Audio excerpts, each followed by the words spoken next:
Pues con la venia, muy buenos días a todos. Vamos a dar paso a la intervención, la ponencia de esta mañana, después de la primera comunicación de Felipe, que está a cargo del profesor Juan Pablo García Maestro. La doctrina social de la Iglesia tiene que aunar, para ser propiamente tal, una reflexión rigurosa, sistemática y al mismo tiempo esa vocación práctica sin la cual a lo mejor sería doctrina, pero desde luego no sería social ni muchísimo menos de la Iglesia o al menos de la Iglesia que Jesús sueña y que Jesús quiere para nosotros. Alguien que reúne precisamente esas dos dimensiones, la capacidad del rigor, de la sistematización, de la investigación científica y al mismo tiempo la vocación pastoral, el compromiso con los más vulnerables, es precisamente el ponente que tengo el gusto de presentaros, que es compañero y amigo, es profesor de Eclesiología Pastoral en el Instituto Superior de Pastoral y en el San Pío, y al propio tiempo es alguien con una formación pues muy completa. No voy a empezar aquí con todas las estas, pero él hizo la tesis de licenciatura en la Gregoriana de Roma. Simplemente los títulos de los trabajos que han sido objeto de investigación ayudan bastante a perfilar la persona y los intereses y el centro de interés de la persona que tenemos delante. El tema era el diálogo con el hombre contemporáneo en la teología de Henri de Lubac. Hizo después los cursos de doctorado en la Universidad de Frankfurt y defendió su tesis doctoral en la de Santo Tomás de Aquino, con una tesis que es Dios y el pobre en la teología de Gustavo Gutiérrez. Pero además de la reflexión teórica, es alguien que ha estado y está muy comprometido con la acción pastoral de la Iglesia y en concreto con la acción pastoral de la Iglesia cerca de las personas más vulnerables. Ha sido capellán que ha acompañado a los emigrantes en Frankfurt, en Alemania.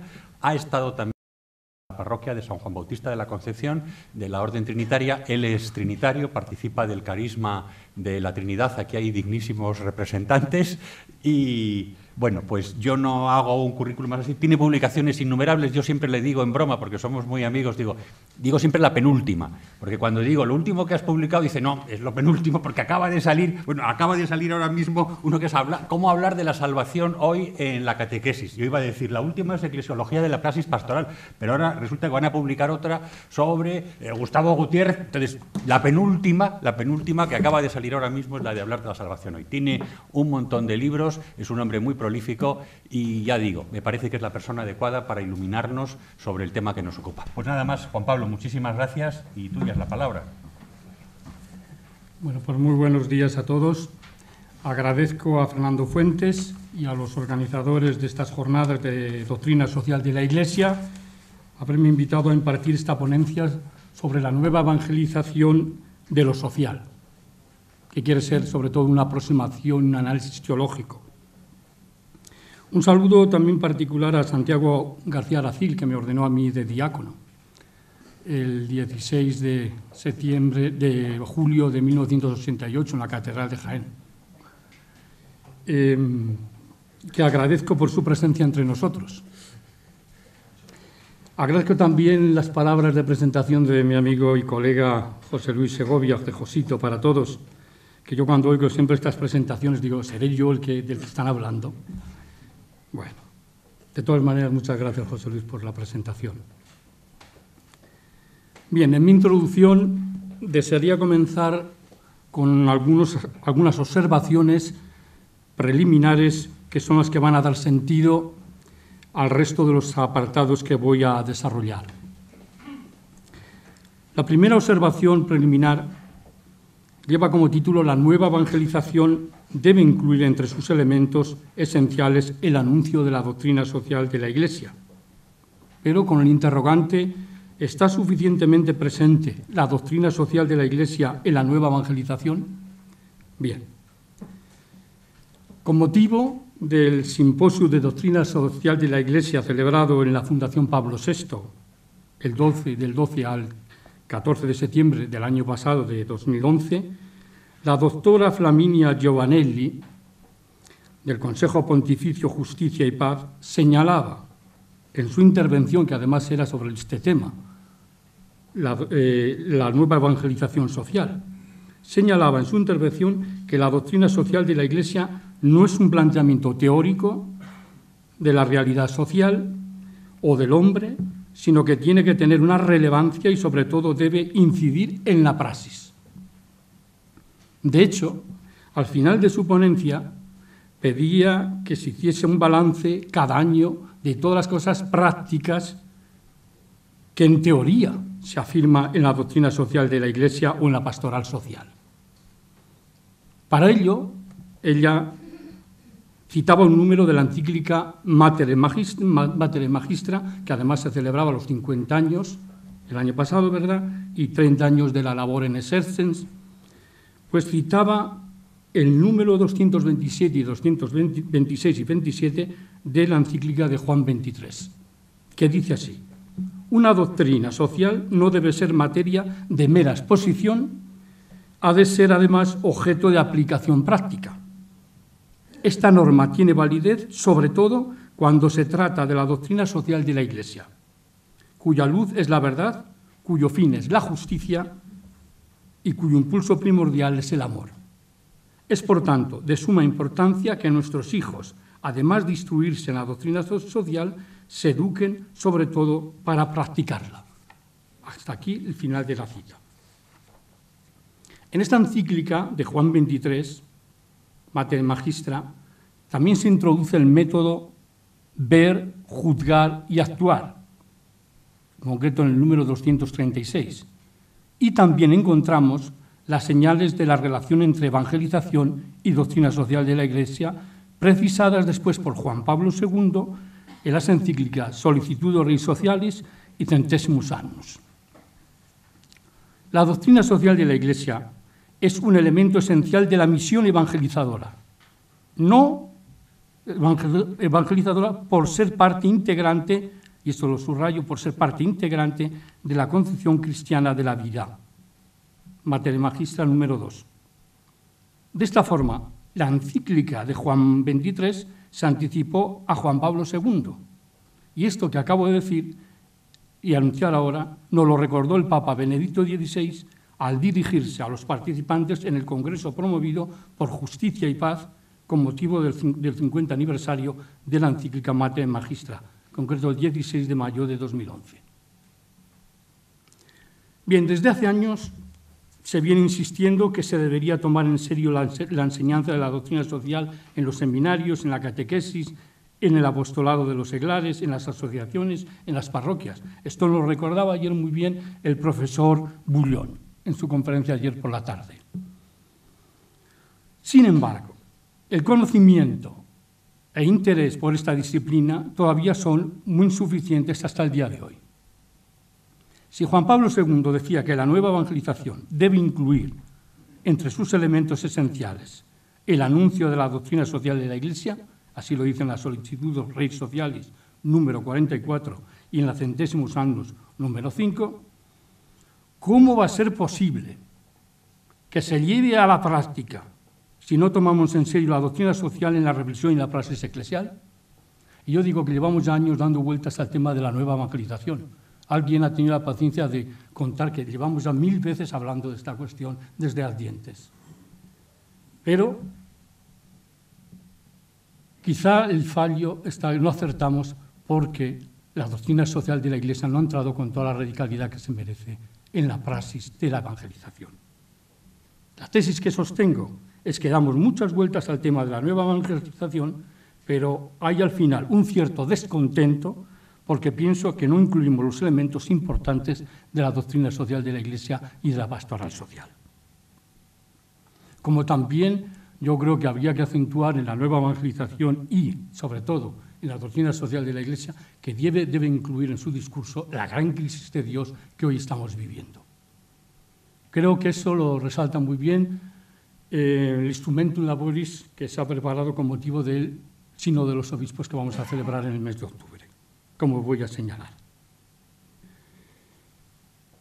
Una ulterior también prueba de la importancia de todo lo que vengo diciendo es la inserción de los temas sociales y de la doctrina social en la tercera parte del Catecismo de la Iglesia Católica, que Benedicto XVI está insistiendo una y otra vez que tomemos en serio el Catecismo de la Iglesia Universal como lectura obligatoria para el año de la fe. Pues bien, la tercera parte está dedicada expresamente a los temas de doctrina social de la Iglesia. Así también los lineamenta, il instrumentum laboris para el sínodo sobre la nueva evangelización de los 7 escenarios, porque este sínodo, este congreso, estas jornadas de formación de doctrina social son los nuevos escenarios de la Iglesia en la evangelización de lo social. Yo creo que de esto hay que hablar.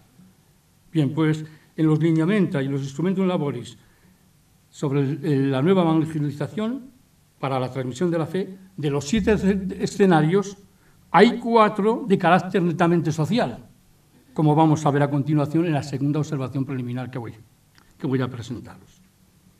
Y en el instrumentum laboris se afirma que muchas respuestas piden que se estimule a los bautizados a vivir con mayor dedicación la tarea específica de evangelizar, también a través de la doctrina social de la Iglesia, viviendo en el mundo la propia fe, en la búsqueda del verdadero bien para todos, en el respeto y la promoción de la dignidad de cada persona, hasta intervenir directamente, y dice en modo particular los fieles laicos, en la acción sociopolítica. La caridad es el lenguaje que en la nueva evangelización, más que con palabras, se expresa en obras de fraternidad, de cercanía y de ayuda a las personas en necesidades espirituales y materiales.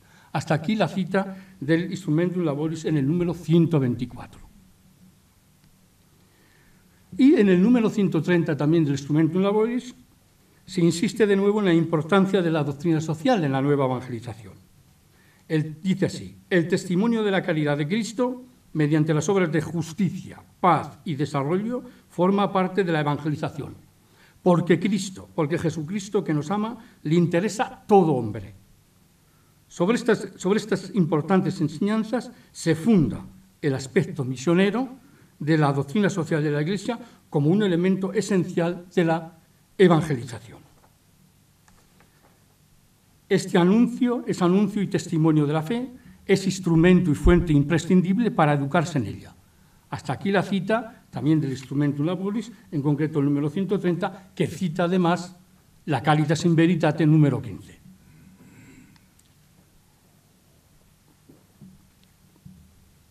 Y además, no olvidemos que muchas personas son muy sensibles hoy a las cuestiones de la justicia, de la ecología, de la lucha contra la pobreza.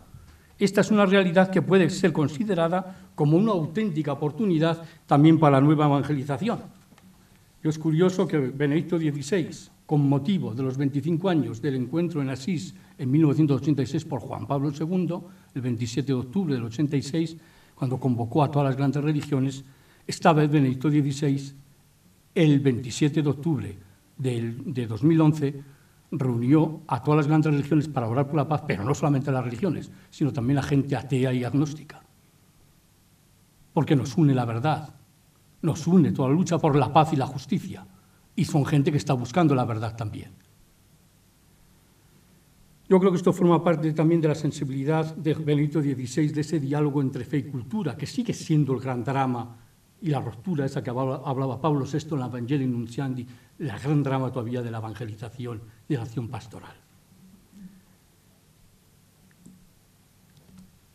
La nueva evangelización de lo social a través del anuncio y el testimonio de la doctrina social mira a involucrar a todos los hombres, encaminándoles a la unión con el hombre nuevo, que es Jesús. Según el Instrumentum Laboris, el objetivo primario de la nueva evangelización es ayudar a todos a encontrar a Cristo en la fe. Y añade lo que dijo Benedicto XVI en la ciudad de Múnich.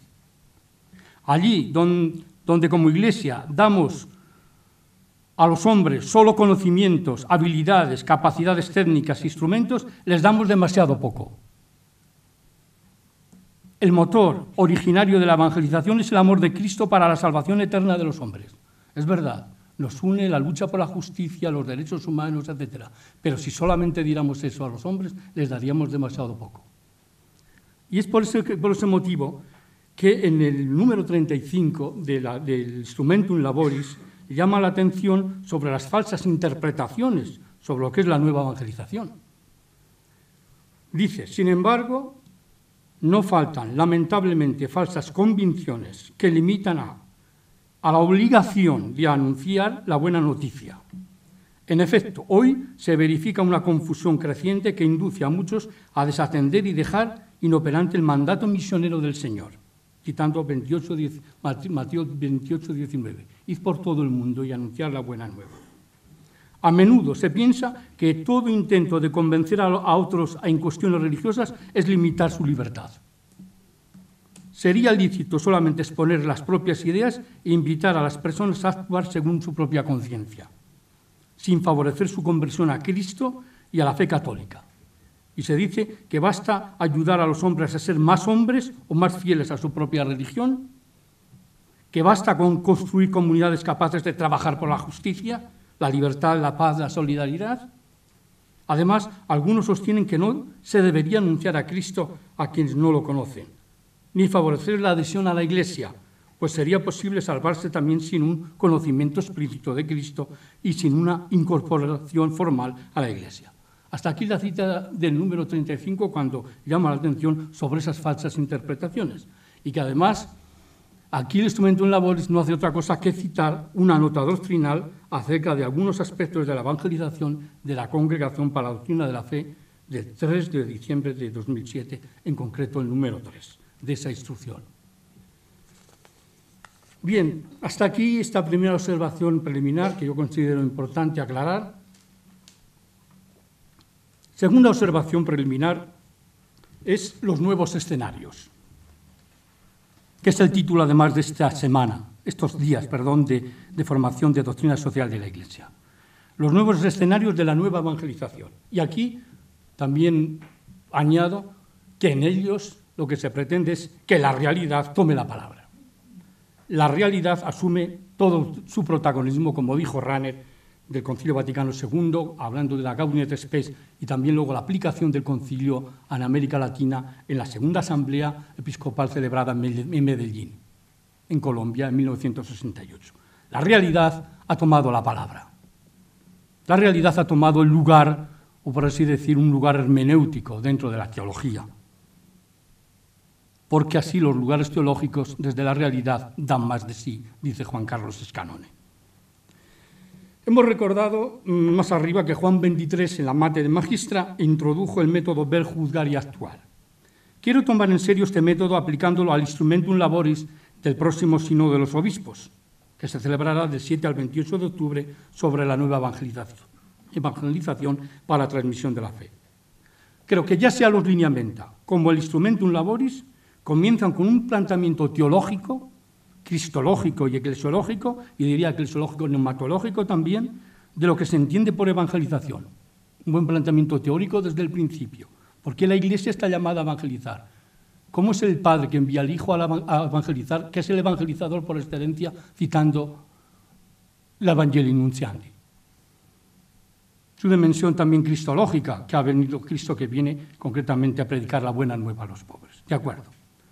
Sin restar importancia a este planteamiento más deductivo, sea que veo yo en los lineamenta como el Instrumentum Laboris, y no lo hago evidentemente sin ninguna crítica a ese método, creo que si queremos tomar en serio la nueva evangelización, tenemos que asumir con seriedad la realidad del mundo en el que vivimos y los destinatarios a quienes queremos transmitir nuestra fe, o incluso diría que queremos invitar a la fe. Por eso a mí me hubiera gustado que desde un principio hubieran planteado esos nuevos escenarios desde el inicio. ¿Dónde? ¿En qué sociedad nos encontramos? Antes de adoctrinar, que también es importante, porque sea lo teológico como la praxis, la realidad y la lectura creyente de esa realidad van unidas, no están separadas. No viene primero ver la realidad y después juzgarla a la luz de la palabra de Dios. Ambos hay una circularidad hermenéutica en las dos dimensiones.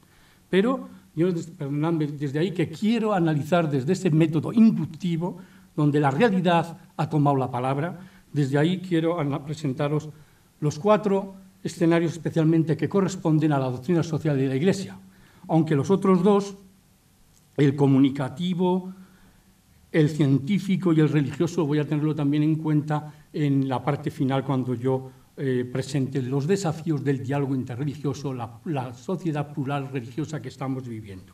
Evidentemente que los escenarios que voy a presentar ahora de fondo cultural, de fondo político, económico y social, son evidentemente importantes para el tema que estamos afrontando. Pero los otros, evidentemente, también tienen su importancia. El científico, ¿por qué? Porque la ciencia se ha convertido en una nueva religión, dice el Instrumentum Laboris. La Iglesia, evidentemente, respeta todo el avance científico y debe dialogar la fe y razón, fe y ciencia. Pero la religión se ha convertido, la ciencia, en una nueva religión. Es decir, como la propuesta y el deseo de Augusto Comte en el positivismo, es decir, al final, en un futuro, la ciencia sustituirá a la religión. Aunque dice que también valora todo lo positivo, la Iglesia también valora todo lo positivo del diálogo con la ciencia. Evidente también lo comunicativo, es decir, toda la era digital que estamos viviendo ahora mismo, la era de Internet, etcétera, que valora también muy positivo, pero que también hay que verlo con ojos críticos, dice el Instrumentum Laboris. Y también, como no, la vuelta de lo religioso. ¿Qué religión vuelve en esta crisis de Dios? Porque Mes decía con mucho acierto que antes el lema era Cristo sí, Iglesia no. Hoy estamos viviendo, por desgracia, el drama religión sí, Dios no. Y vuelve la religión, pero ¿qué Dios está detrás de esa religión? Porque habla el Instrumentum Laboris que estamos viviendo una cierta religión a la carta. Aquí cada uno coge lo que más le gusta, pero ¿qué Dios está detrás de esa religión que vuelve en la posmodernidad? Bien, entro entonces a ese primer escenario que es el cultural de fondo. ¿En qué cultura estamos viviendo? Aquí se hace alusión al fenómeno de la secularización, en la que se encuentra radicada en modo particular el mundo occidental. La secularización se presenta hoy en nuestras culturas a través de la imagen positiva de la liberación, de la posibilidad de imaginar la vida del mundo y de la humanidad sin referencia a la trascendencia. En estos años, la secularización no tiene tanto la forma pública de discursos directos contra Dios, la religión o el cristianismo. Creo que las respuestas que han enviado a los lineamenta, que es lo que me gusta a mí de los Instrumentum Laboris, que han tomado en serio las respuestas que hasta el 1 de noviembre del año pasado enviaron las distintas diócesis, órdenes religiosas, para que se tomaran en serio para la elaboración del Instrumentum Laboris. Pues bien, las respuestas que han enviado a los lineamenta se señalan que la secularización ha asumido más bien un tono débil que ha permitido a esta forma cultural invadir la vida cotidiana de las personas y desarrollar una mentalidad en la cual Dios está, de hecho, ausente y su existencia misma depende de la conciencia humana. Así en el Instrumentum Laboris, el número 52. Pero, a su vez, señala que la secularización hace mella en la vida de tantos cristianos. El riesgo de perder también los elementos fundamentales de la fe es real. El influjo de este clima secularizado en la vida de todos los días hace que cada vez más algo a la afirmación de la existencia de una verdad. Se asiste en la práctica a una eliminación de la cuestión de Dios en las preguntas que el hombre se hace. Incluso también, sin criticar solamente lo que viene de fuera y el mundo que está muy mal, etcétera, hace una crítica lúcida el Instrumentum Laboris que la secularización y el ateísmo también se han metido dentro de la propia Iglesia. Porque el problema no es solamente una crisis eclesial, sino es una crisis teologal, es una crisis de Dios. Las respuestas a la necesidad religiosa asumen formas de espiritualidad individualista o bien formas de neopaganismo hasta llegar a la imposición de un clima general de relativismo. Pero este riesgo no debe, sin embargo, hacer perder de vista aquello que es de positivo el cristianismo ha tomado también de la confrontación con la secularización. Y aquí me parece a mí que en el número concreto, el 54 de la del Instrumentum Laboris, es lo más acertado que he encontrado en todo el documento. Hay otras cosas también muy positivas, pero aquí me parece a mí que es un aspecto a señalar en la nueva evangelización. Es lo que se refiere al séculum, en el cual conviven creyentes y no creyentes, presenta algo que nos acumula a los demás, que es lo humano. Precisamente, este elemento humano, que es el punto natural de inserción de la fe, puede ser también el lugar privilegiado de la evangelización. En la humanidad plena de Jesús habita la plenitud de la divinidad, pero acentuando sobre todo lo que dice la Gaunes de Spes número 22, que quien se encuentra con Cristo se hace más plenamente hombre. Cristo revela al hombre su propio misterio, desde el humano, porque así de humano solamente podía ser Dios. Creo que un colega y compañero del Estudio Pastoral, Felicísimo Martínez, que ha publicado hace un par de meses un interesante libro sobre la antropología. ¿Qué hombre ha presentado Cristo a la humanidad? Desde su humanismo. Creo que es lo que tenemos que nosotros hablar con un rigor actualmente con la sociedad actual. Y sobre todo, en este sentido, aquí acentúa en este diálogo con los no creyentes, con la secularización, la importancia que tiene hoy aquello que Benito XVI habla ya desde hace tiempo y quiere que se promueva en todas las diócesis, etcétera, es el patio de los gentiles, el atrio de los gentiles, así en el número 54 del Instrumentum Laboris, un diálogo serio con la cultura. Benito XVI, pienso en los debates con Flores de Arcais, con Pablo Flores de Arcais, el filósofo italiano, así también con Jürgen Habermas, el filósofo alemán, en su diálogo en la Academia de las Ciencias de Múnich, ha demostrado ese diálogo de verdad con la ciencia, con el mundo del saber, y que la Iglesia no solamente enseñe, sino también esté dispuesta a escuchar los grandes interrogantes del mundo de hoy. Creo que esa es la clave de toda la Gaudium et Spes en estos 50 años, además, que estamos celebrando de la apertura del Concilio Vaticano II. El segundo escenario es el social, centrándose de modo especial en el fenómeno del migratorio, que induce cada vez más a las personas a dejar el propio país de origen para vivir en contextos urbanizados. Y aquí, a este escenario social, está vinculado el fenómeno de la globalización. Pero en este fenómeno de la globalización, la Iglesia ha asumido un reto fundamental: humanizar la globalización y globalizar la solidaridad. Así en la Caritas in Veritate 42. El reto fundamental de la Iglesia frente al fenómeno de la globalización es humanizar la globalización y globalizar la solidaridad. Durante el pontificado de Benedicto XVI se ha insistido que se interprete también la dimensión teológica de este fenómeno, para que sea vivida y orientada a la globalización de la humanidad en términos de racionalidad, en términos de comunión y participación. La globalización nos hace creer que nos encaminamos hacia un mundo único, cuando en realidad actualmente entraña la exclusión de una parte de la humanidad, del circuito económico y de los beneficios de la sociedad del bienestar.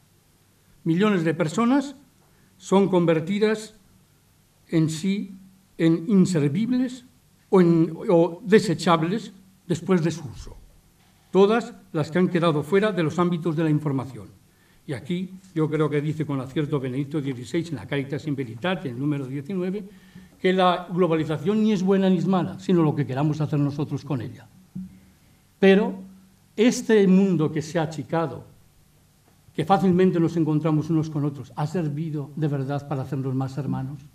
Y aquí me parece que Benedicto XVI tiene un libro que había que rescatar de nuevo, y para mí es una de las grandes obras de él, aparte de la introducción al cristianismo, es el libro suyo, La Fraternidad Cristiana. Él dice así: ¿qué ha aportado el cristianismo a la sociedad? El valor de la esperanza y de la fraternidad. Y la fraternidad no es, hermano mío, aquel que es de mi propia religión o partido político o del propio país. El cristianismo, evidentemente, hermano, es el que hermano en la fe. Nos une la fe en Cristo. Pero por otra parte, hermano, es desde la parábola del juicio final, Mateo 25, 31 y siguientes, hasta el 46, versículo 46, hermano, es ese, sobre todo, el emigrante, el desnudo, etcétera, el pobre, el que está encarcelado, sea de la condición que sea. Y además añadiendo un tema a esa interpretación, la que hizo San Agustín. Dices, al final de la historia nos van a juzgar qué has hecho tú con tu hermano y si le has dado de comer, de vestir, etcétera. La pregunta sería, que también se dice la pregunta, que tenía tierra y me habéis expulsado de la tierra, estaba vestido y me habéis desnudado.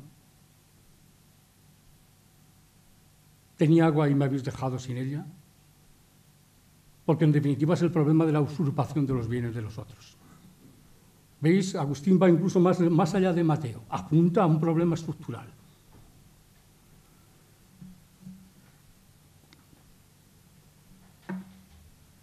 Y para mí, y con esto concluyo este apartado, para poder gobernar esta globalización se requiere de los creyentes y los no creyentes de las distintas religiones y culturas lo que podríamos denominar una ética biocéntrica apoyada en una espiritualidad de la donación. Esta espiritualidad exige, en primer lugar, cultivar la donación como regalo y gracia. Por eso creo que uno de los retos que nos ha dejado la encíclica social de Benedicto XVI, Caritas in Veritate, consiste en dar batalla para devolver el principio de gratuidad a la esfera pública. Así, en concreto, lo que señala el profesor Zamagni, un gran economista, en su obra Por una economía del bien común. Es hora de que el mundo no sea visto como una empresa, sino como un hogar común en la que hay oportunidades y beneficios para todos, bienes materiales y espirituales que nos permitan forjar la gran familia humana. Que la gran conquista de la globalización sea la mundialización de la dignidad humana y de la dignidad del planeta. Hasta aquí el segundo escenario. El tercer escenario, el económico. Aquí se constata que en nuestra humanidad hay una diferencia cada vez más entre pobres y ricos. Vemos también los desequilibrios entre norte y sur del mundo, en el acceso y la distribución de los recursos, así como en el daño de la creación.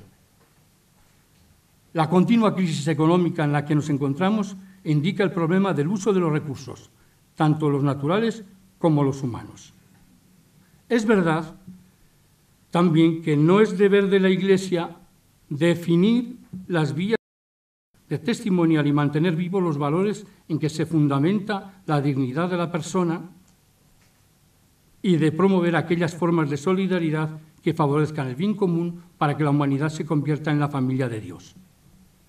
Yo creo que el mayor peligro desde este escenario económico no procede tanto del terrorismo, que también es un problema, de la intolerancia ni del fundamentalismo, sino del poder económico financiero que ha conseguido que el 20% de la población disponga del 83% de la riqueza mundial o que las 10 personas más ricas del mundo tengan un patrimonio similar a los 48 países menos afortunados.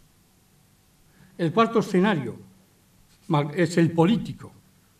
Creo que desde el Concilio Vaticano II hasta el presente, los cambios que se han verificado en este escenario pueden ser definidos de época. Ya no estamos ante los bloques de Occidente, el comunista y el democrático, hoy vivimos ante el desafío del mundo islámico, del mundo asiático, una realidad rica en potencialidades, pero también con riesgos. En las respuestas que se ha enviado a los lineamenta, se ha subrayado el empeño por la paz, el desarrollo de los pueblos, convivencia y colaboración entre las diversas culturas y religiones, la defensa de los derechos humanos y de los pueblos, sobre todo de las minorías, y la salvaguardia de la creación y el empeño por el futuro de nuestro planeta. Y pienso que aquí, hoy que celebramos los 11 años del atentado del 11 de septiembre en Estados Unidos, a mí me parece que ha marcado un antes y un después en la historia, esto que ocurrió al inicio de este siglo XXI. Pues bien, presentados estos escenarios y estas dos observaciones preliminares que os acabo de presentar, paso ahora. ¿Y esto cómo podemos hacer una lectura creyente a la luz de la palabra de Dios, es decir, es a juzgar estos escenarios desde nuestra fe? Para eso quiero presentar ahora la fundamentación bíblica de nuestro compromiso de lo social. La historia es el lugar en el que Dios revela el misterio de su persona. Así Gerhard von Rath en sus estudios sobre el Antiguo Testamento. Pero se trata de una historia además real, atravesada por conflictos y enfrentamientos. Dios se manifiesta en la historia, pero también la orienta estableciendo la justicia y el derecho. Nosotros no creemos en un deísmo. Aparte de ser un Dios creador y providente, es un Dios que toma partido con el pobre y que lo libera de la esclavitud y de la opresión. Si esta es la forma como Dios se revela en la historia, el interrogante que nos debemos hacer es ¿cómo ha de ser la respuesta por parte de los hombres al Dios que se revela en la historia? Pues bien, la respuesta a la que llamamos fe no será solo teórica, sino que conocer a Dios, al Dios de la vida, implica obrar la justicia. El verbo conocer en la Biblia significa amar. Ya en el Primer Testamento, en el Antiguo Testamento, se da una estrecha relación entre Dios y el prójimo. Despreciar al prójimo, explotar al jornalero humilde y pobre, no pagar el salario a su tiempo, es ofender a Dios. Así, en el libro de los Proverbios, capítulo 14, versículo 21. Quien se burla de un pobre, ultraja a su hacedor. Proverbios 17:5. Y donde hay justicia y derecho, hay encuentro con Dios. Cuando esto falta, este está ausente. Así nos dice Jeremías en el capítulo 22, versículos 13 al 16. Por lo tanto, la relación Dios y el pobre es el corazón de la fe bíblica. Y en ella se hallan irremediablemente enlazadas las dos dimensiones permanentes de la fe, la contemplativa e histórica, la mística y la política.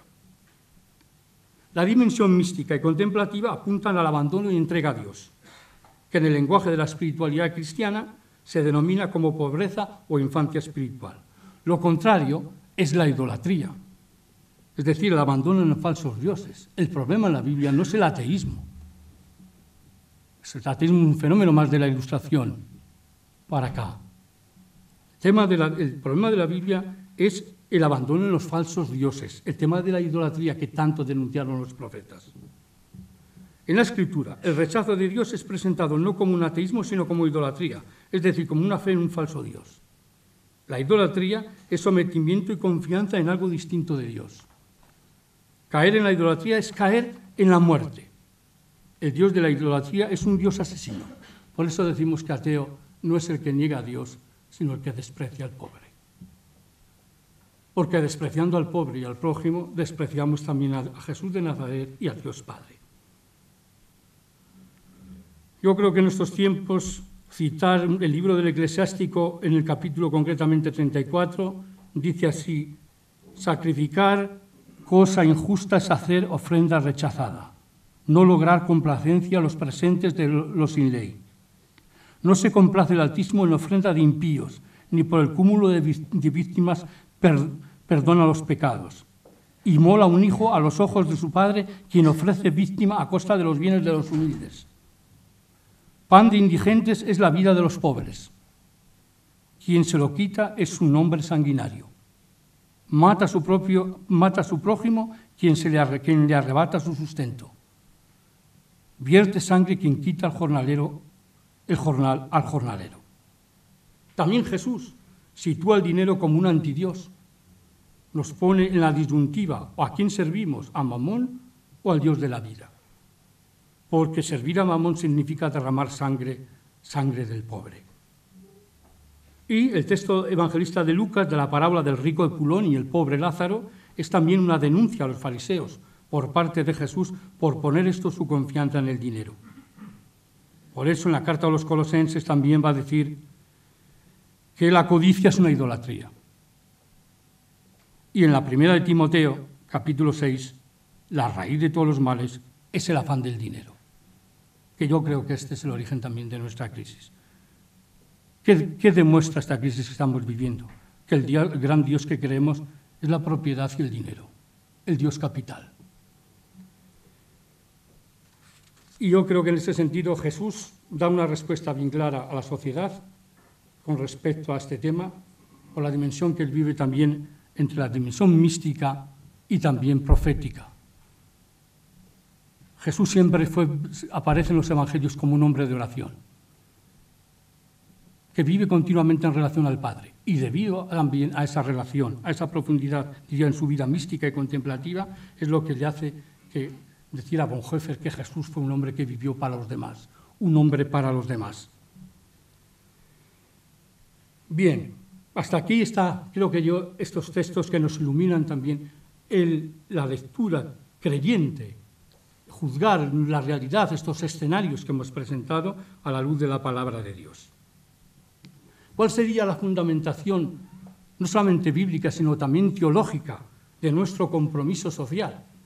Bueno, pues la fundamentación teológica de nuestro compromiso social hunde sus raíces en el misterio de la encarnación. Dios que se humaniza para divinizar al hombre, pero acentuando a su vez lo positivo del mundo. En este sentido, por ejemplo, el filósofo y escritor Albert Camus, en Bodas, dice así: si hay un pecado contra la vida, tal vez no sea tanto la desesperación, cuanto esperar otra vida y rehuir la implacable grandeza de esta. Camus, como sabemos, no era creyente, pero nos enseña una verdad. No hay que pecar contra la vida presente descalificándola, humillándola.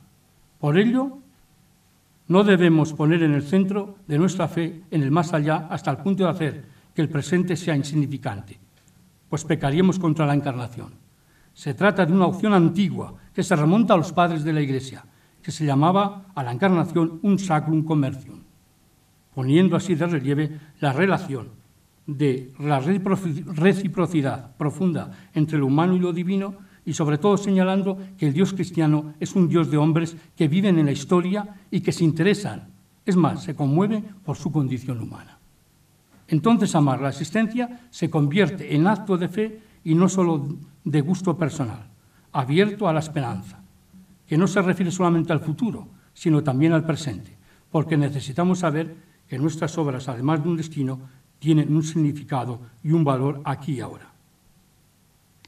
Y aquí, evidentemente, apunta lo que nosotros llamamos en doctrina social de la Iglesia, lo que es también la caridad política, donde debe incidir no solamente en acciones individuales o paternalistas, sino también de un cambio de las estructuras. En este sentido, concluyo este apartado porque lo tendréis más ampliado si se publican estas conferencias.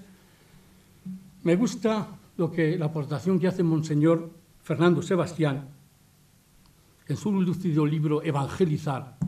Dice así: no podemos ser cómplices de las acciones y estructuras injustas que operan en nuestro mundo. Jesús es el testigo de un Dios que es Padre de todos, que es defensor de los derechos de los pobres. No seríamos discípulos suyos si nos alienáramos a favor de la justicia y del reconocimiento de los derechos de los pobres. Yo creo que hasta aquí el final de la cita de este gran trabajo de Fernando Sebastián sobre la evangelización. Y paso ahora más, ¿qué nos toca ahora a nosotros? ¿Cuál es nuestra opción práctica? No basta solamente ver la realidad en estos escenarios, no basta también iluminarla a la luz de la palabra de Dios. Yo creo que tenemos que señalar algunos ámbitos de compromiso en la nueva evangelización. Y yo especialmente me he decantado por dos. Uno de ellos es la postura nuestra frente al neoliberalismo y también frente al mundo del trabajo. Yo sobre todo el mundo del trabajo, porque me parece que, de nuevo, recordar las aportaciones que Juan Pablo II en su excelente encíclica Laborens Exercens, muy alabada por todos, por muchos, yo creo que es de nuevo recordar el gran legado que nos dejó esa encíclica y que celebramos además el año pasado 30 años de su publicación. ¿Cuál es la postura frente al neoliberalismo? Yo la pregunta que hago: ¿pueden los cristianos asumir como buenos los principios del neoliberalismo? Y sobre todo, ¿qué es el neoliberalismo? Es la ideología que defiende la libertad individual de todos los sectores, tanto político, filosófico y económico. El liberalismo económico defiende la libertad sin cortapisas del individuo en la actividad económica. Desde mi punto de vista, estos son los principios que rigen esta ideología basada en una economía capitalista. Primero, separación entre economía y moral, que se rige bajo el lema «los negocios son los negocios». Esto Benedicto XVI, una y otra vez, cita a San Agustín, que dice una política sin economía, y yo añadiría también una economía sin una ética, o una política sin una ética, se convertiría en una cueva de bandidos, citando a San Agustín. También la libertad del individuo.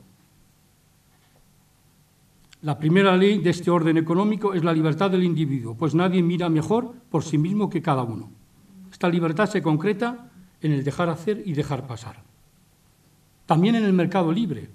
La libertad económica se concreta en una institución sagrada, el mercado, y el mercado libre de dinero, bienes y personas. En este sentido, decía con acierto Rosa de Luxemburgo, acertó a plasmar esta ideología en una frase famosa: la situación del zorro libre en un gallinero libre. Y aquí está la pregunta: ¿puede el Estado dejar el mercado libre sin un control? ¿No ha producido el capitalismo un cúmulo de miserias? Y a este respecto, León XIII, en la encíclica Rerum Novarum, decía: el número sumamente reducido de opulentos y adinerados ha puesto el yugo de la esclavitud a una muchedumbre infinita de proletariados. Número 1. Y también Juan Pablo II, en la Sollicitudo Rei Socialis, en el número 37, dice que la pobreza no es algo casual, sino tiene sus causas, no es por casualidad, sino tiene sus causas. Y dice así: es a causa de la desigualdad de distribuir de los medios de subsistencia, destinados desde un principio a todos los hombres. Número 9, de la Sollicitudo Rei Socialis. Y más adelante se cuestionaba: ¿qué es lo que hace que esta historia esté mal hecha? Y señala 2 motivos: el absolutizado afán de ganancia exclusiva y la sed de poder a cualquier precio. Número 37.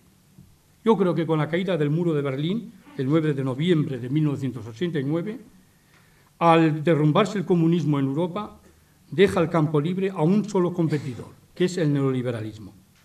Algunos definen el neoliberalismo como una concepción radical del capitalismo que tiende a absolutizar el mercado hasta convertirlo en el medio, el método y el fin de todo comportamiento humano, inteligente y racional. Y aquí la pregunta clave para nosotros: ¿puede defender la teología y los teólogos, también todo cristiano, esta ideología neoliberal? ¿Esta ideología defiende la dignidad y la libertad de la persona? ¿Por qué debemos ser críticos con esta ideología? Yo creo que el neoliberalismo es un sistema económico antihumano, anticristiano, incapaz de fomentar relaciones solidarias y fraternas entre todos los seres humanos. Y creo que otra opción clara para nosotros en estos momentos de crisis, y ahora aquí remito a alguien que conversando sobre esta charla, como preparación a esta charla, me decía: yo creo que la Iglesia tiene que hablar, tiene que ser una voz profética en esta situación que estamos viviendo, sin pretender ser los únicos dar una respuesta, porque creer que nosotros tenemos la única solución caeríamos en una ideología. Pero creo que en el mundo del trabajo nuestros documentos de la doctrina social de la Iglesia tienen mucho que decir y han dicho mucho. Creo en ese sentido que, como dice la Labones Exercens, el trabajo constituye una dimensión fundamental de la existencia del hombre en la tierra. La primera dimensión del hombre que se ha de proteger y proporcionar para la realización de otros derechos fundamentales es el trabajo. ¿Y cuáles serían las consecuencias morales del trabajo? Yo creo que en la lectura del Génesis encuentra Juan Pablo II el fundamento teológico del trabajo. Dios crea al hombre a su imagen y en esa imagen de Dios radica la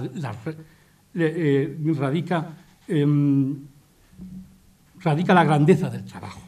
El hombre es imagen de Dios, entre otros motivos, por el mandato recibido de su Creador, de someter y dominar la tierra. En la realización de este mandato, el hombre, todo ser humano, refleja la acción misma del Creador del universo. Juan Pablo II habla también de algo que ya también me resulta conocido, que es la dimensión objetiva y subjetiva del trabajo en la Labones Exercens, que es la gran pugna y conflicto entre el capital y lo que es el trabajo. Y lo prioritario es, en definitiva, el trabajo cuando acentúa lo subjetivo del trabajo. Pero bien, esto no me detengo porque creo que esto ya es más que conocido. Juan Pablo II, en la Labones Exercens, apunta: las fuentes de la dignidad del trabajo deben basarse principalmente no en su dimensión objetiva, sino subjetiva. El trabajo es un bien del hombre es un bien de la humanidad porque mediante el trabajo el hombre no solo transforma la naturaleza, adaptando a las necesidades, sino que se realiza al mismo como hombre. Es más, en cierto sentido, se hace más hombre.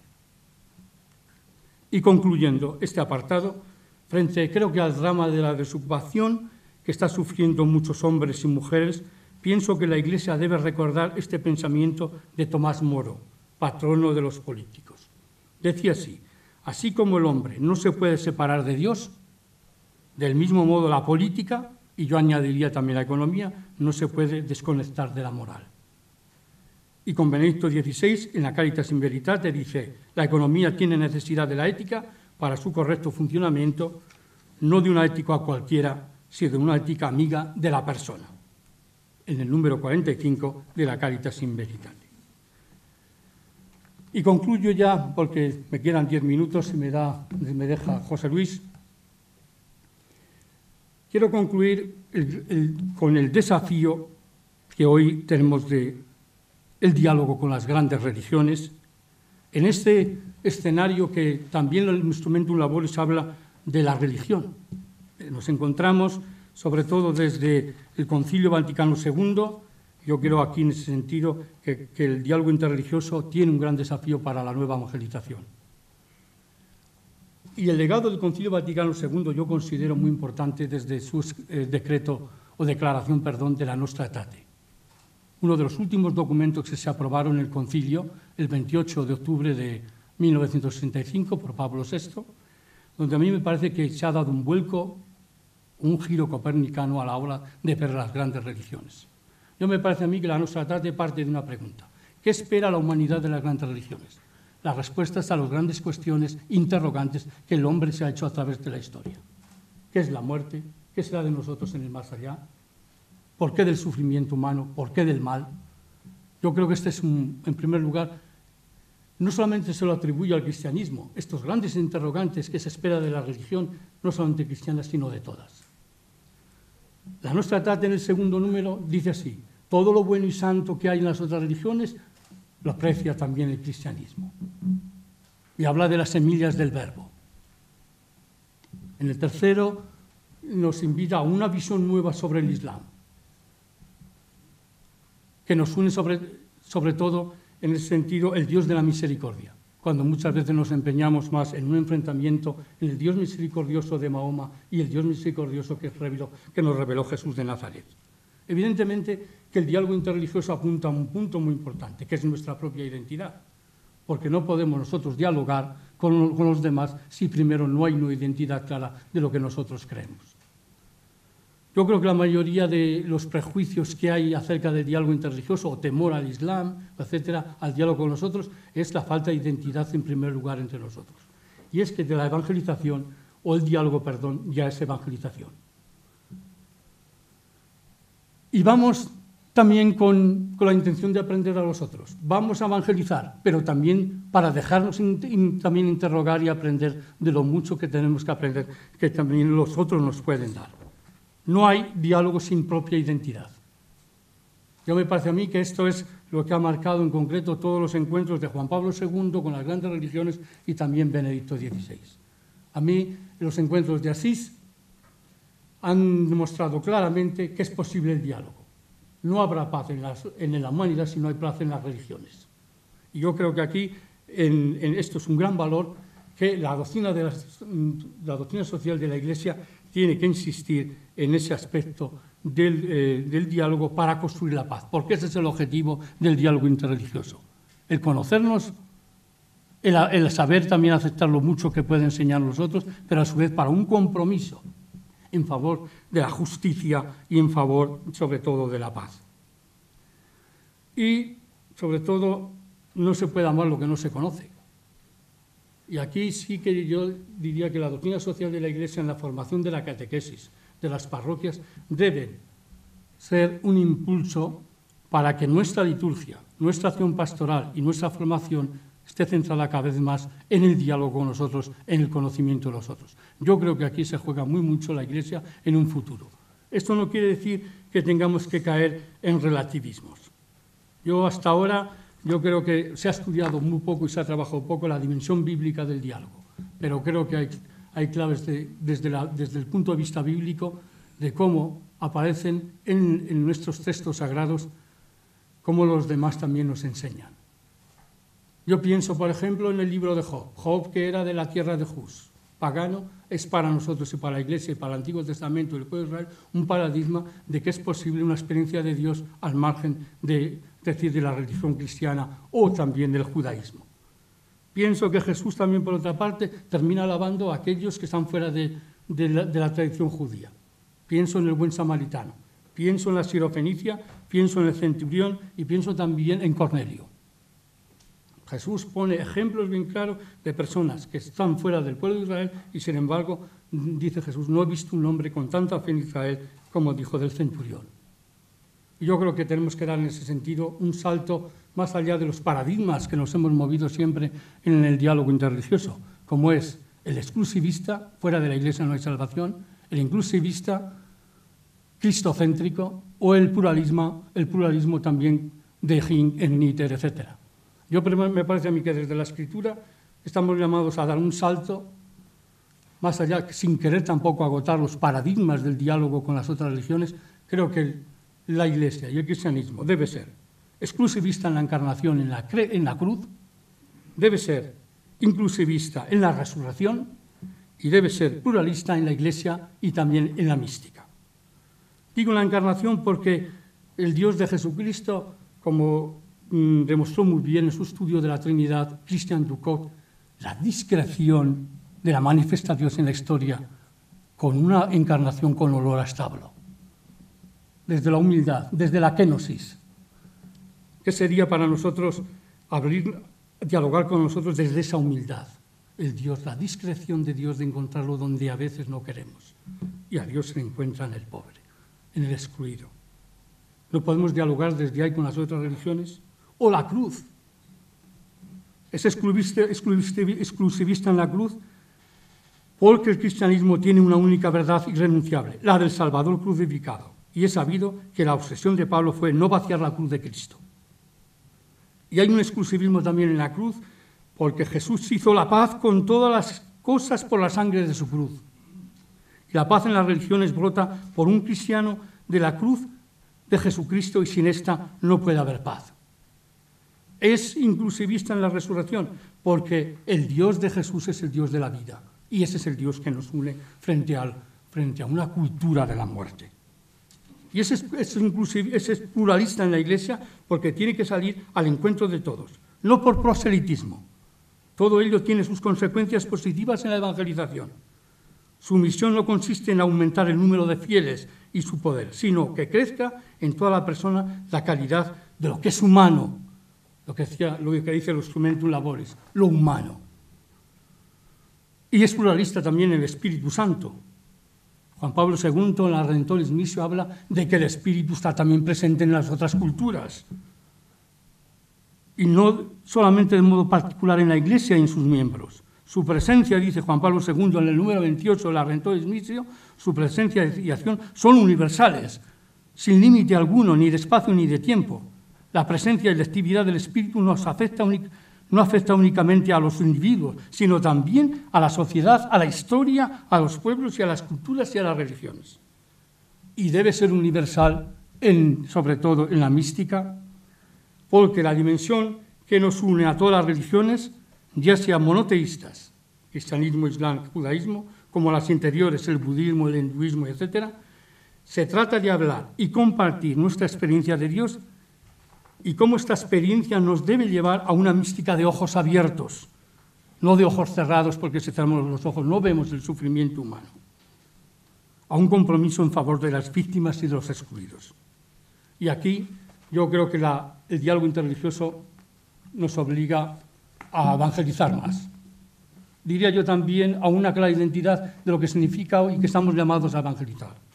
Y en este sentido, quiero concluir cómo en el Instrumentum Laboris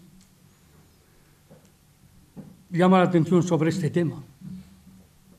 Dice así: resuenan todavía con actualidad las palabras de Pablo VI. porque aquí yo quiero evitar todo tipo de relativismos, indiferentismos. El diálogo con las otras religiones nos obliga todavía a evangelizar en serio. Pero dice así en Instrumentum Laboris, citando a Pablo VI, no sería inútil que cada cristiano y cada evangelizador examinasen en profundidad a través de la oración este pensamiento. Los hombres podrán salvarse por otros caminos, gracias a la misericordia de Dios, si nosotros no les anunciamos el Evangelio. Pero ¿podremos nosotros salvarnos si por negligencia, por miedo, por vergüenza, lo que San Pablo llamaba avergonzarse del Evangelio, o por ideas falsas omitimos anunciarlo? Así en el Instrumentum Laboris, en concreto en el número 37. Y además, dicen los lineamenta, además diría yo, todas las respuestas que han enviado los lineamenta para el Instrumentum Laboris, dice que esta propuesta, o esta pregunta de Pablo VI, esta que acabo de citaros, esta pregunta se convierte y se debería convertir en el objeto explícito de la reflexión sinodal ahora en el mes de octubre. Ay, si me avergüenzo de evangelizar, decía Pablo. Ay, si no evangelizo. Y concluyo. Al inicio de esta reflexión hacía alusión al artículo de la doctora Flaminia Giovanelli.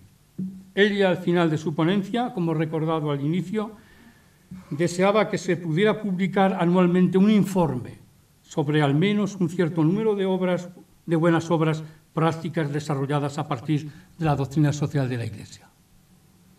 Evidentemente, allí en el diálogo con el profesor Bullón se están viendo gestos concretos de comunidades cristianas. Yo solamente me ha llamado la atención, como a muchos otros, incluso gente no creyente, me comentó el día de San Ignacio de Loyola, apeló a la comunidad a privarse de una paga extra y para dársela a los que peor lo están pasando. Tantos otros detalles que se están dando, y anónimos. Y pienso anónimos de gente misionera que está en lugares jugándose la vida. Estos son gestos concretos, concretamente llevar a la práctica lo que nos pide la doctrina social de la Iglesia.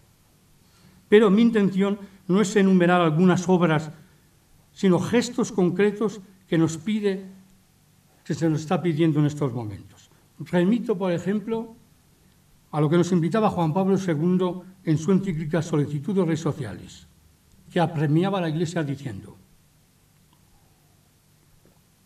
podría ser obligatorio enajenar los adornos superfluos de los templos y los objetos preciosos del culto divino para dar pan, bebida y vestido y casa a quien carece de ellos.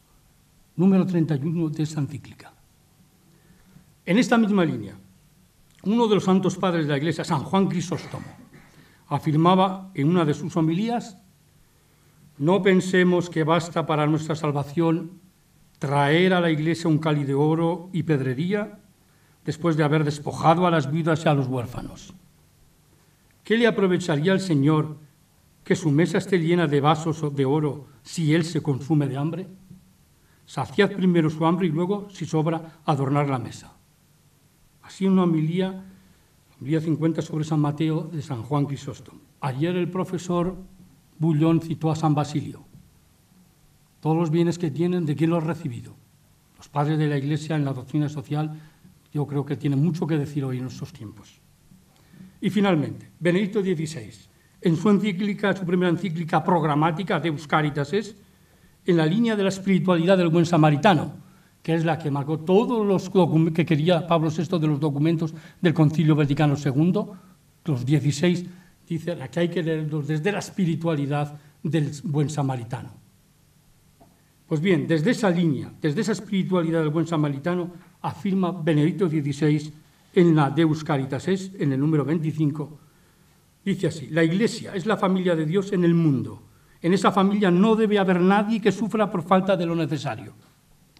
Pero al mismo tiempo, la Caritas Ágape supera los confines de la Iglesia. La parábola del buen samaritano sigue siendo el criterio de comportamiento y muestra la universalidad del amor que se dirige hacia el necesitado encontrado casualmente, como le pasó al buen samaritano, aquel que estaba tirado al borde del camino, quien quiera y de la condición que sea. Muchas gracias por vuestra atención.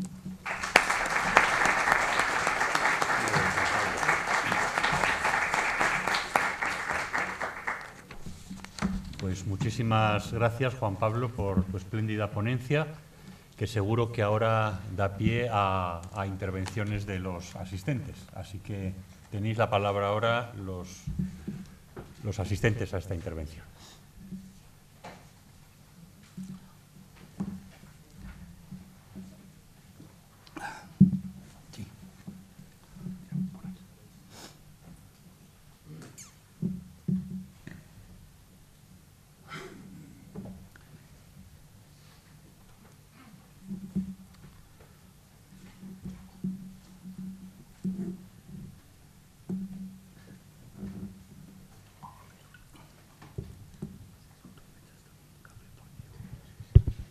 En referencia en dos cuestiones.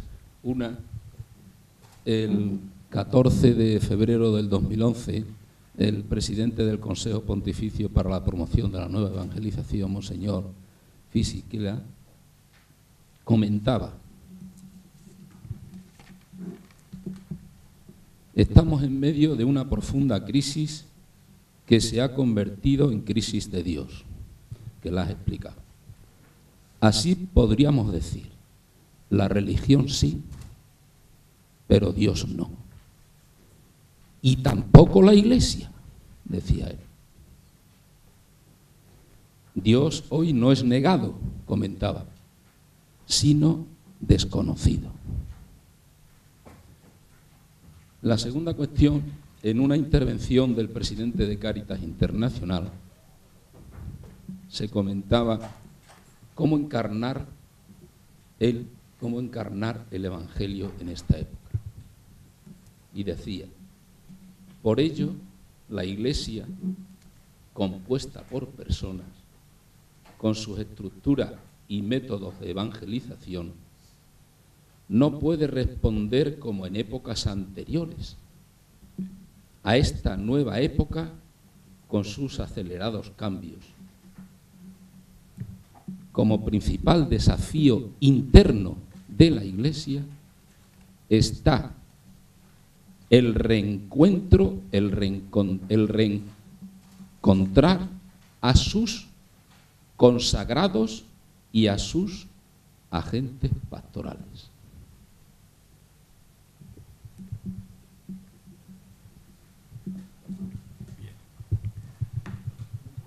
Yo, con respecto al tema de la crisis de Dios, la vuelta de la religión, de esta posmodernidad y la crisis de Dios, es curioso que Salus Lineamenta, como el Instrumentum Laboris, habla de que la nueva evangelización está dirigida especialmente a aquellos países que en un principio eran cristianos, de cristianos que en principio pertenecieron a nuestra comunidad y se han marchado.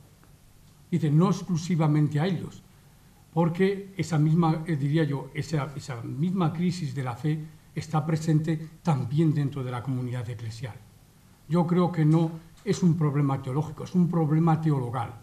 Incluso el mismo Lineamenta y el Instrumentum Laboris son críticos incluso con la mediocridad con que se vive también nuestra fe. Yo, en ese sentido, el teólogo Johann Baptist Metz en un principio habló sobre la privatización de la fe. Yo creo que la doctrina social de la Iglesia nace para sacarla de las trincheras, diría yo, de lo privado de la fe, sino que sea algo público.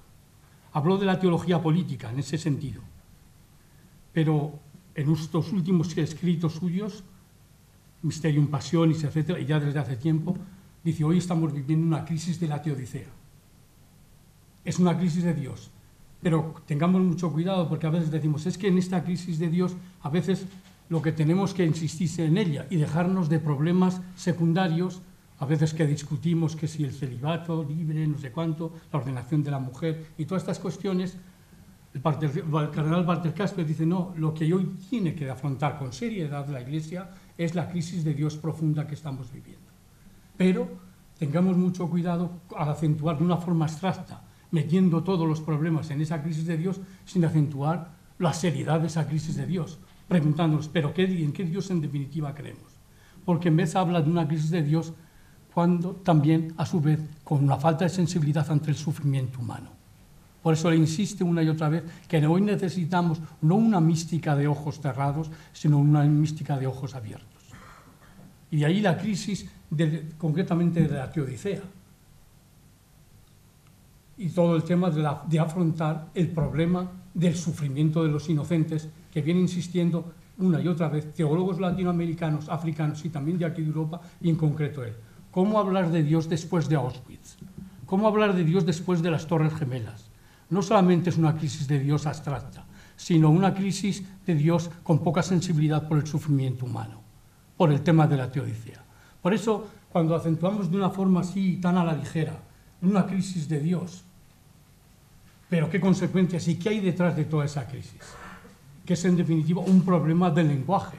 Hoy la teología se ve confrontada con un verdadero problema del lenguaje. No solamente cómo hablar de Dios en un mundo adulto, decía Bonhoeffer, no creyente, que se ha hecho maduro, que prescinde de Dios, que vivimos una crisis de Dios o un eclipse de Dios, decía Martin Buber,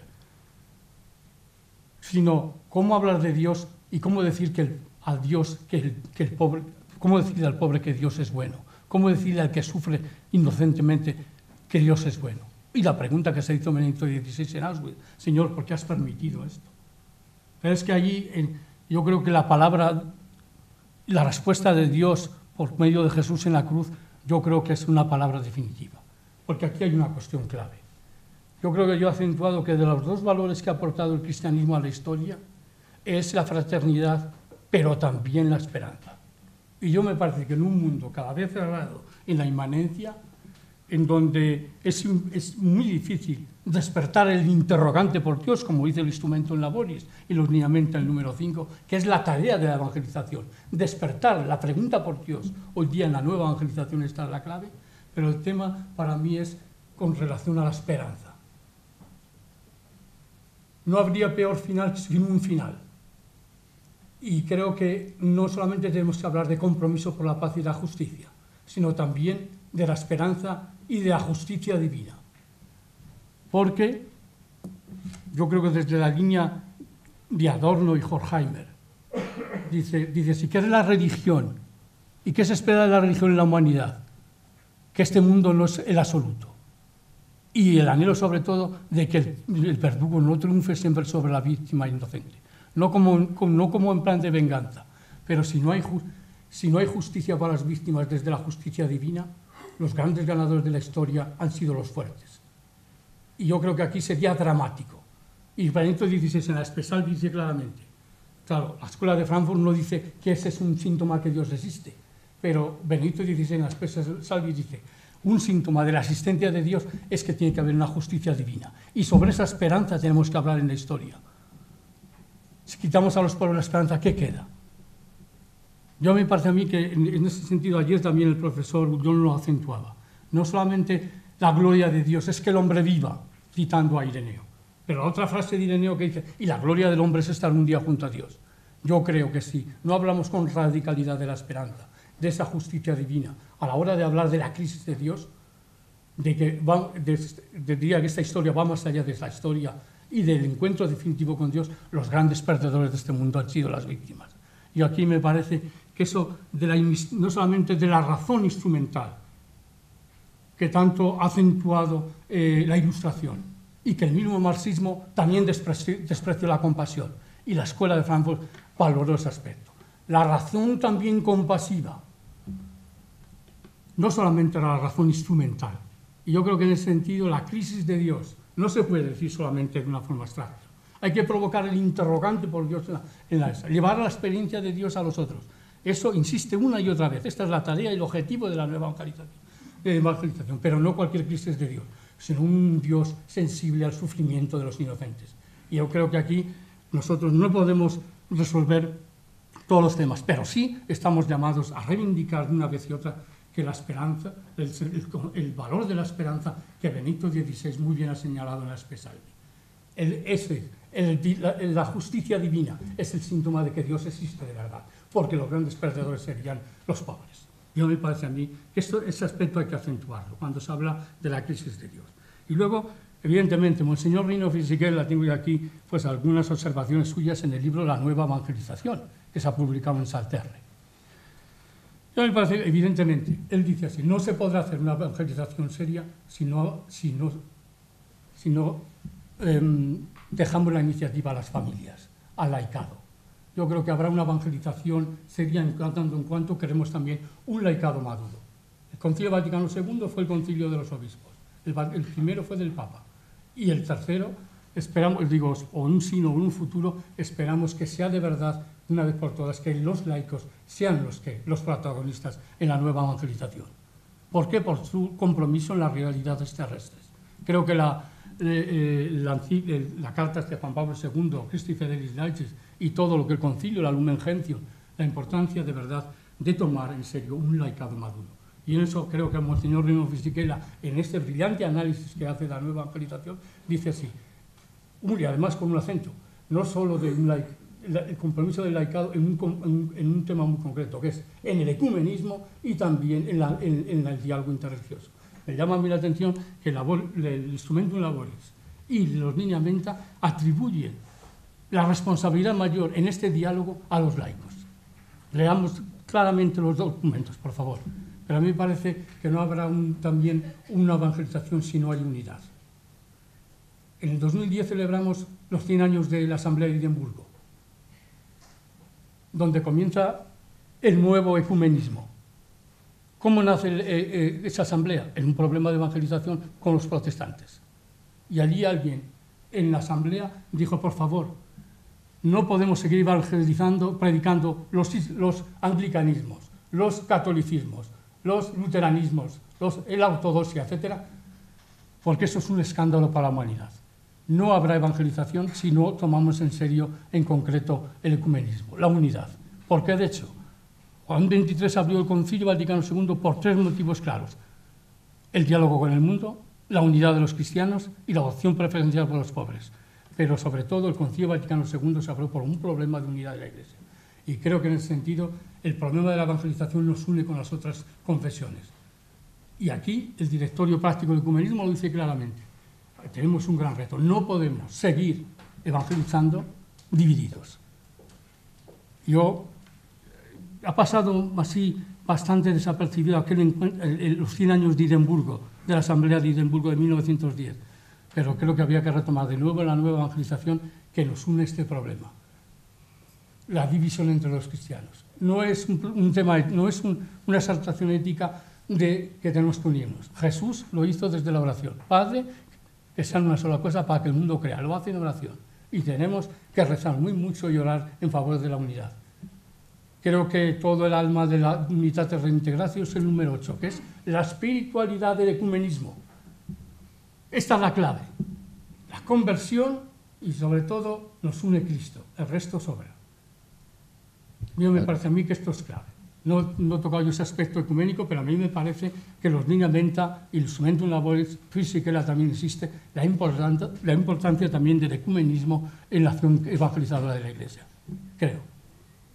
En ese sentido, y termino, también Benedicto XVI se pregunta, ¿hay otra forma de comunicar el Evangelio que no sea la de transmitir a otro la propia experiencia de fe? Ahí es donde yo creo que los laicos hoy en día tienen su batalla. Sí, totalmente de acuerdo. Pues yo creo que hasta ahora los laicos han bebido de la espiritualidad de las órdenes religiosas. Yo creo que ahora mismo estamos viviendo una nueva etapa donde también los religiosos y sacerdotes vamos a tener que beber de las fuentes de los laicos, de grandes maestros de espiritualidad. Y yo creo que este es un reto.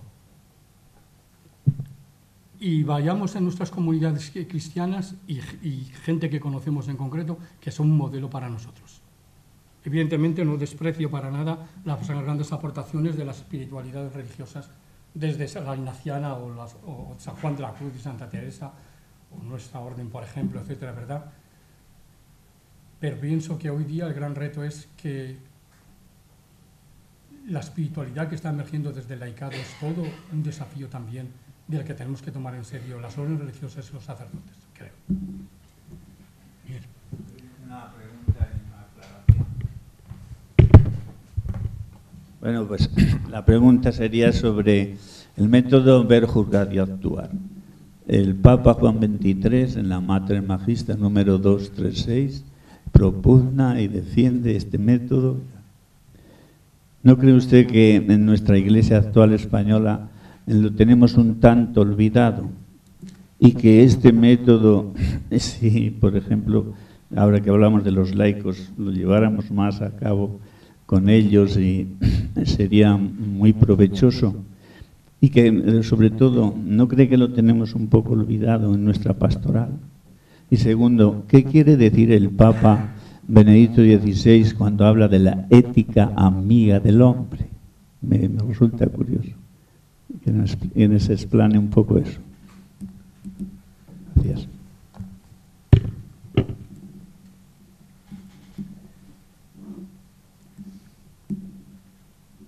Bien, con respecto al método ver, juzgar y actuar, yo pienso en primer lugar que eso hunde sus raíces en la forma de obrar en la historia de Jesús de Nazaret.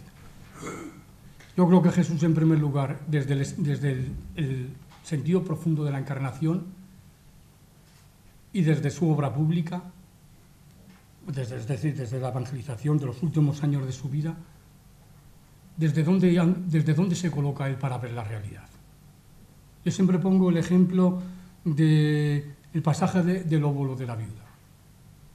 Jesús se sienta en la puerta del templo, ve pasar allí a mucha gente. Dice que los discípulos andaban por otras puertas y por eso no se enteran de lo que pasa. Jesús se coloca en el sitio adecuado y por eso ve lo mucho y de lo poco que tenía aquella pobre viuda. Ha dado todo lo que tenía que tener, todo lo que tenía. No quiero aquí detenerme en la hermosa limosna de esa mujer, sino simplemente dónde Jesús se coloca para ver la historia. Creo que no hace falta acudir a métodos marxistas de la praxis, etcétera, sino en Jesús. Si queremos servir con autenticidad, tenemos que buscar el lugar adecuado para ponernos en este mundo para ver la realidad. Porque podemos estar en lugares donde no nos interesa para nada ver lo que pasa. Por eso, ¿desde qué lugar nosotros pensamos a Dios y actuamos a Dios? ¿Desde qué lugar de la historia? Jesús se pone en concreto desde los márgenes. Y muere desde los márgenes de la cruz. Yo me parece a mí que tenemos que recuperar en la Iglesia ese ver, juzgar y actuar. Pues sí, yo creo que el Concilio Vaticano II dio en ese sentido, desde la Gaudium et Spes, todo un giro. Las esperanzas, las ilusiones, los dolores, las angustias de todos son los propios de la Iglesia. Pero para ello tenemos que colocarnos en el lugar que se puso Jesús. Yo creo que no se piensa igual en Dios desde una choza que desde un palacio, decía Kierkegaard. Y a mí me parece que es desde qué lugar de la historia o qué ángulo nosotros nos ponemos para ver la realidad sufriente. Yo creo que aquí, evidentemente, no se trata de hacer separaciones entre el ver primero, luego después juzgar, porque el juzgar está ya la lectura de la fe de esa historia. Nosotros no leemos la historia de cualquier forma. A mí siempre me gusta la frase de Calvar que decía: el cristiano debe ir en una mano con la Biblia y en la otra mano en el periódico. Ojalá que hubiera periódicos que reflejaran bien la realidad sufriente. ¿Dónde están los problemas? Que nos hagan una lectura desde ahí, desde el reverso de la historia. Y, no sé, puede ser que a veces partimos de planteamientos muy dogmáticos, a lo mejor teóricos, y luego después queremos aplicarlo. Yo creo que es a la inversa. Primero es el oír el sufrimiento, el ver la realidad y luego juzgarla a la luz de la palabra de Dios, porque nosotros interpretamos la historia a la luz de la fe, no desde un materialismo histórico. Eso que quede bien claro. Entonces, y luego después, ¿qué nos espera? Que es el tercer aspecto de esto, ¿cómo practicar? Porque Si algo tiene que partir la teología es desde la praxis y vuelve de nuevo a la praxis, pero siempre a la luz de la palabra. Y es curioso que hemos celebrado un sínodo de la palabra y que poco todavía acentuamos el papel de la palabra de Dios. ¿Cómo vamos a juzgar la historia si no conocemos la palabra? Ignorancia de Cristo, o ignorancia de la palabra es ignorancia de Cristo. Dei Verbum, 25 citando a San Jerónimo. Carlo María Martini, hace un mes antes de su muerte, le hicieron una entrevista. El mismo que le hizo una entrevista en las noches nocturnas de Jerusalén. Dice a él, uno de los grandes dramas, concretamente de la Iglesia, y porque a veces no se evangeliza, es porque tenemos una pastoral muy abíblica. Se conoce poco la Escritura. Y hace 2 años hemos celebrado un sínodo de la palabra. Ahora, uno de la evangelización. Yo creo que teníamos que dejar un poco más de tiempo para profundizar más en los temas que se van tocando en el sínodo de los obispos. La lectura de la palabra, la lectura creyente a la luz de la palabra de Dios, no se puede hacer si hay una ignorancia bíblica y no se toma en serio la palabra. Me parece a mí que desde ahí creo que es clave. Y la segunda pregunta, la ética de... Sobre esto mismo, ¿se podría decir que la realidad es un lugar teológico? Por supuesto que sí que es un lugar teológico, pero yo creo que en primer lugar, los lugares teológicos de Melchor Cano, que es la Escritura, la tradición y la Iglesia o el magisterio, pero no son lugares teológicos, sino yo diría lugares hermenéuticos, que en el sentido de que desde la realidad esos lugares teológicos dan más de sí, dice Scanone. Es decir, ¿qué sentido tiene la Escritura, la tradición y la Iglesia o el magisterio desde la realidad sufriente del pobre? Desde la lectura desde la mujer. Yo creo que da otra lectura distinta. En ese sentido yo distinguiría entre lugares teológicos, como habla Melchor Cano, que habla de 10 en concreto, y habla casi al final de la historia. Pero yo diría que los pobres, el sufrimiento, etcétera, tantos lugares que los emigrantes, no son lugares teológicos, sino lugares hermenéuticos que ayudan a conocer mejor y ahondar y conocer mejor y ampliar el sentido profundo que tienen los lugares teológicos, en ese sentido. Sí, la segunda aclaración sobre la ética amiga. Amiga del hombre. Yo creo en ese sentido diría así con una palabra. Decía Merleau-Ponty que la gran revolución de hoy o será ética, una vuelta sobre la ética, o no será, o concretamente no tendremos futuro. Yo en ese sentido acentuaría amiga del hombre, es decir, amiga de un humanismo integral. No solamente un humanismo donde se dé respuestas, como decía Benedicto XVI y también en los Instrumentum Laboris, pues donde se dé respuestas al avance científico, etcétera, sino también que se acentúe, porque así daríamos bien poco al otro, si acentuamos solamente eso, sino amigo del hombre en toda su liberación integral y no solamente humana, sino también trascendente. Yo creo que ahí, y acentuando sobre todo también esa dimensión que nos hace más humanos, desde ahí yo vería, y así interpreto yo, de una ética amiga concretamente del hombre, sobre todo desde un humanismo integral, o diría yo también de ese humanismo que es el cristianismo, el verdadero humanismo, de un Dios que se hace humano para divinizar al hombre. La gloria de Dios es que el hombre viva, pero la gloria del hombre es estar junto a Dios. Ese amigo de la vida, ese del ser humano, está acentuando no solamente la dimensión inmanente del ser humano, sino también la trascendencia, el misterio propio del ser humano. Y por eso creo, con Gaudium et Spes, que el Cristo revela al hombre su propio misterio. Desde ahí yo creo que adquiere la ética, no solamente una ética de valores humanos de aquí, sino más allá de la historia, desde la trascendencia. Yo creo que va por ahí. Si alguien quiere matizar.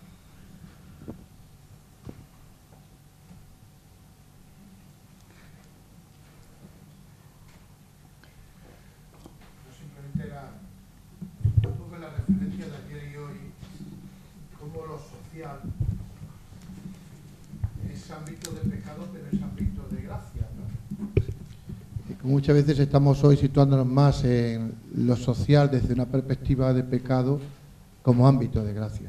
Dios tanto amó al mundo que le envió a su propio Hijo, ¿no?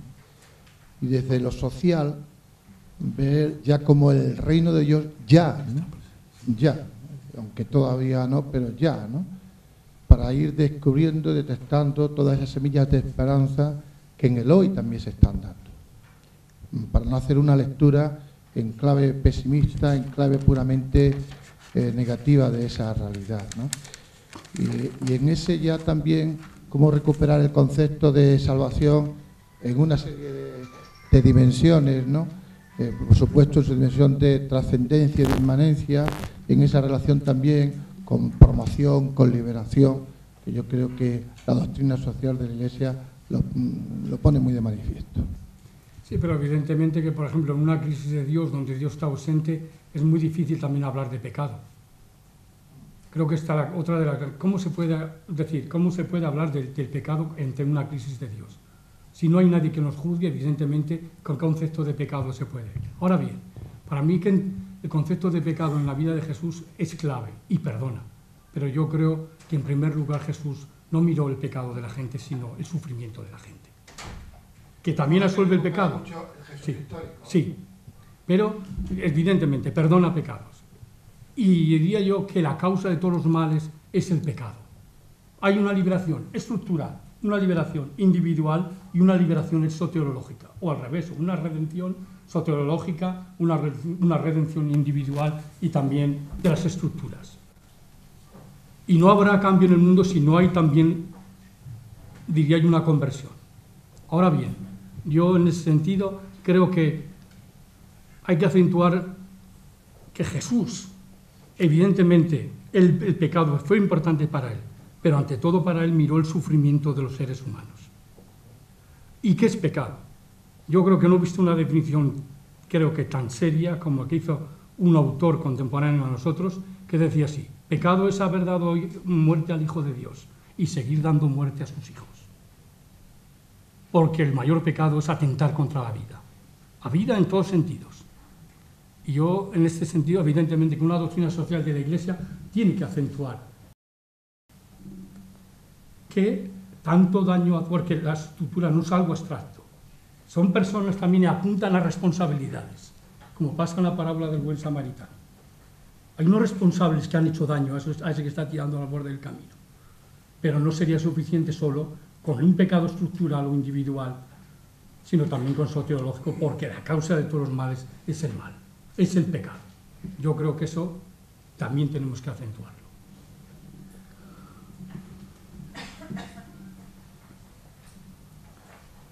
Sí, sí.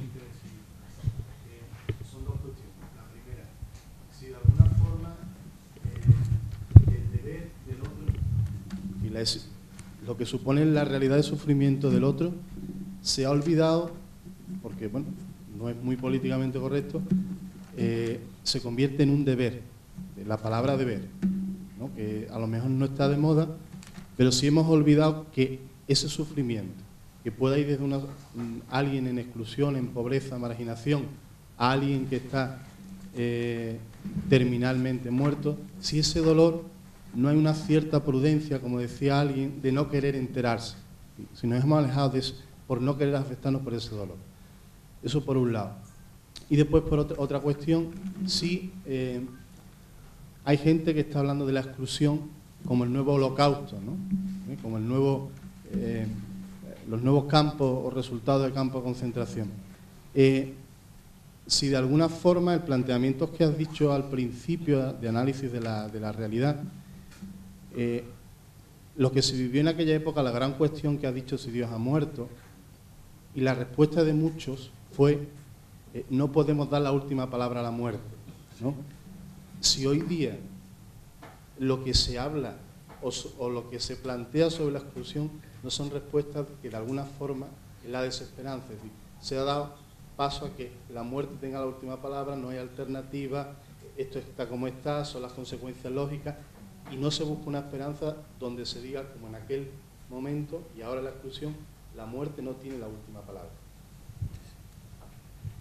Yo creo que recojo esta última observación tuya. ¿Dónde ha llegado a nosotros todo el tema y el misterio de la resurrección de Jesús. Yo creo que ese misterio ha marcado un antes y un después en la historia. Yo creo que es el gran mensaje, que la última palabra de la historia no es la muerte, sino la vida. Ahora bien, yo quisiera acentuar un aspecto que aquí no ha salido. ¿Por qué el cristianismo se extendió tan rápidamente en los primeros siglos? Y diría yo, incluso hasta después de la muerte de los apóstoles. Por el convencimiento de la resurrección. Eso es lo que puso en marcha todo el movimiento evangelizador de la Iglesia, que no existió ni siquiera tampoco en el judaísmo. Eso el profesor Santiago Guijarro lo ha analizado muy bien a la hora de matizar y profundizar el tema bíblico, la dimensión bíblica de la nueva evangelización. ¿Qué es lo que puso en marcha el cristianismo, a diferencia quizás de otras religiones? El convencimiento de que Jesús había resucitado. Y otro aspecto clave es la forma de evangelizar también de Jesús. Jesús evidentemente se dirigió a las ovejas descarriadas de Israel, pero también caló en los propios discípulos y en los evangelizadores del primer siglo, que también Jesús se dirigió a los paganos, a los otros, a los diferentes. Ese estilo abierto es lo que puso en marcha una nueva forma de evangelizar. Creo que esto es clave. Y ¿qué sería, por ejemplo, hoy que de verdad la gente nos viera con más caras de resucitados? La crítica que hacía Nietzsche al cristianismo. Tenéis poca cara de resucitados. De proclamarme y hablarme no de un Dios muerto, sino un Dios vivido. Es curioso que el mismo Nietzsche, que ha sido un poco el padre de todo este nihilismo, que él anunció la muerte de Dios, dice también en Así habló Zaratustra, con la muerte de Dios vendrá también la muerte del hombre. ¿Cómo hablamos de la resurrección hoy? Quizá no tenemos acierto en la nueva evangelización porque no hemos puesto en marcha ese espíritu del resucitado, que es lo que llevó a extenderse tan pronto el cristianismo. Y todo el sentido que tiene el misterio de la resurrección es que la última palabra de la historia no es la muerte, sino la vida, el Dios de los vivos. Por eso yo he dicho que el gran paradigma que tiene que hoy día la Iglesia frente al diálogo con nosotros y que nos une con nosotros es que las religiones tenemos que demostrar un Dios de la vida y no un Dios violento, no del enfrentamiento. Y yo creo que en ese sentido Jesús ha marcado un antes y un después. Y dices tú, la responsabilidad frente al otro, el deber del otro. Yo creo que aquí apelo al sentido de responsabilidad de Han Jonas, el principio, responsabilidad. Evidentemente que tenemos nosotros una responsabilidad frente a tu hermano. ¿Qué has hecho con el otro?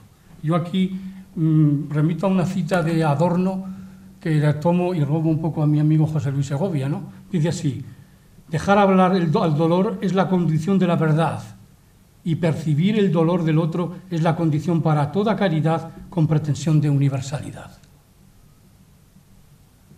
Yo creo que aquí el compendio de la doctrina social de la Iglesia acentúa mucho el Dios cristiano como un Dios en relación con el otro, con la responsabilidad frente al otro.